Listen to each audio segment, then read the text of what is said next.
Dr. Paul. I'm sitting with Dr. Garrett, Bode, chiropractic physician right here in Oldsmar. And the topic is, if you're in a car injury, what are some of the therapies and treatments that can help you with your injuries?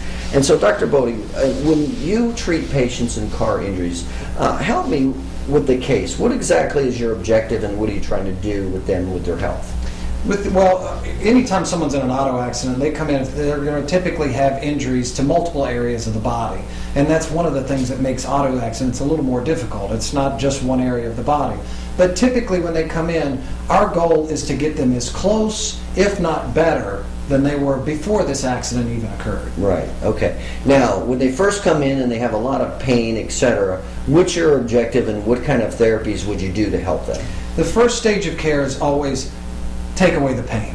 You know, patients come in your door, they want out of pain yesterday, right? Not in a couple of weeks. Right. So our goal is to get them to that as quickly as possible. Any types of therapies like interferential therapy or ice therapy, cryotherapy, traction or massage, things like that to help them get through that first pain phase of care. Mm-hmm. And when you say these therapies, if you don't mind, can you give a little idea of what some of these therapies do? You mentioned a couple. Interferential therapy is one that's very good as blocking neurological pain. Mm-hmm. It's a good type of neurological block as opposed to maybe giving a cortisone shot. You call it a neurological block, okay, basically with interferential therapy. Okay.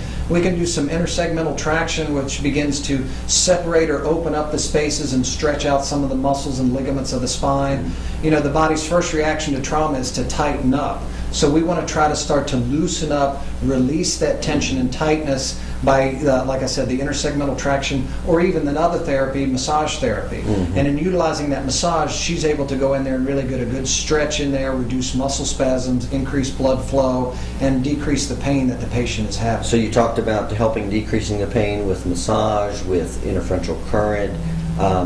What other therapies would you use to help decrease pain and inflammation?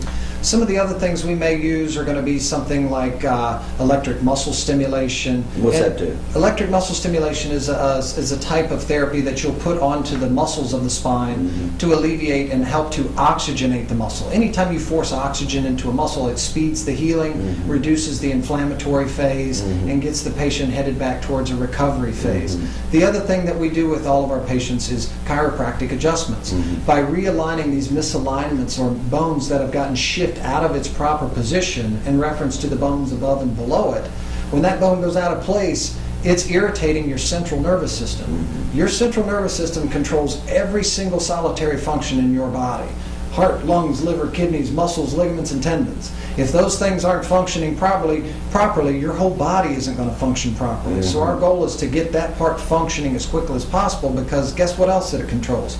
Healing. Mm-hmm. So we want to get that healing process and kick-start it into gear to get, mm-hmm, you out of that pain response as quickly as possible. So you talked about chiropractic adjustments, interferential current, electric muscle stim, massage therapy, all to help to immediately and quickly get them out of pain. What's the difference maybe with those types of therapies and say somebody that wants to take ibuprofen or Motrin for their pain?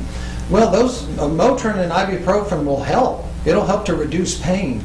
But the problem is it's just masking the pain. It's just suppressing the pain response instead of actually healing and helping the body to move forward in the process of healing. Oh, okay. All it's doing is suppressing pain. Okay, now let's say the patient's starting to feel better. What's the next objective that you're trying to do with it? As patients come through, we start obviously with pain care. Get them through this stage of care. At about 4 to 6 weeks, and again, this depends upon the severity of the injury of the patient, but around the 4 to 6, 8 week range, we'll shift the patient to a different type of therapy. Typically that's resistance type therapy, physical therapy, stretching, working on a physio ball, working with a physical therapist and doing some stretching and elongation of some of the muscles, mm-hmm, and resistance exercises to help to start to rebuild the strength from these torn and pulled muscles. Oh, okay. So after the pain and inflammation subsides, you're trying to increase their strength and mobility. Correct. And so some of those, okay, I got getting back to a full range of motion and getting back to something that's going to help the patient not only continue in that, mm-hmm, reduction of pain, but continuing to the next phase of care, which is, mm-hmm, the recovery phase. Right. Now, what happens if patients do not get that type of physical medicine? Let's just say they're in the injury, they have these physical injuries, they take over-the-counter pills or pain pills, and they never have any type of physical medicine to help restore them. What happens? I get this a lot. I tell you where I see these patients. They don't come in maybe right then, but 2 years down the road, 3 years down the road, those minor headaches that they were having from that auto accident that maybe got once a month or once every couple of weeks or so, those episodes or pain episodes start getting more and more. And not only they start getting more frequent, but they start getting more severe each step, to where the next thing they know, this patient has now developed themselves into a permanent injury. And then they come and see us and say, okay, now fix me. We can. But guess what? Your therapy just went from this much to this much, Right. because you've doubled the amount of problems that have built up in the spine over time, because it didn't get better, it festered and got worse and worse, and now we're to a point where you've doubled your period of time to get this same issue to heal. That makes a lot of sense. Is it possible that the person waits so long that they're just going to have a permanent injury the rest of their life? I see that very often. And those patients, those patients eventually find themselves to us, and it's a very difficult conversation when you tell a patient, look, Can you help them? We can help them. We can. But typically what you're going to be doing with those patients is palliative care. Now, that's a big doctor term. It basically means it's just relieving the pain on a continuous basis, because that injury is now permanent in there. It's not something I can fix and make go away, but it's something that I can keep at bay for a certain period of time. And some of these patients we typically see about once every 2 weeks, but seeing a chiropractor once every 2 weeks for the rest of your life is not necessarily something you want to do. Right. You want to try to get yourself healed, fixed, and better so we can get you on your way. Yeah, but I could see a lot of people in accidents, and then short-term taking pills, and then months and months later, now they have And at the beginning, you take these pills and the medication, the human body has an amazing ability to adapt. And it can adapt for so long, and the pain goes away, your range of motion feels like it's where it should be, but the underlying or hidden problem that's hidden in there, it's just this sleeping problem that's waiting to fester and fester, and eventually when it does rear its head, it's usually pretty ugly. So let me understand this.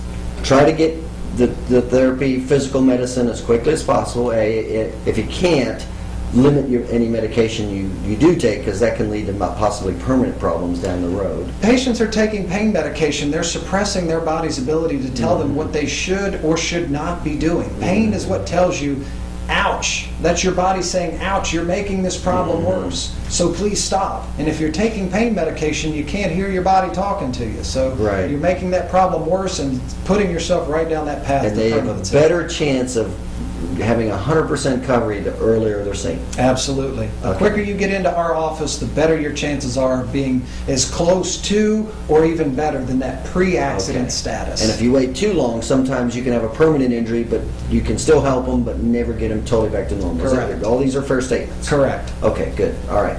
All right, well, very good. And again, we're talking with Dr. Garrett Bode, chiropractic physician right here in Oldsmar, Florida. And if you've been in a car injury, certainly feel free to give Dr. Bode a call.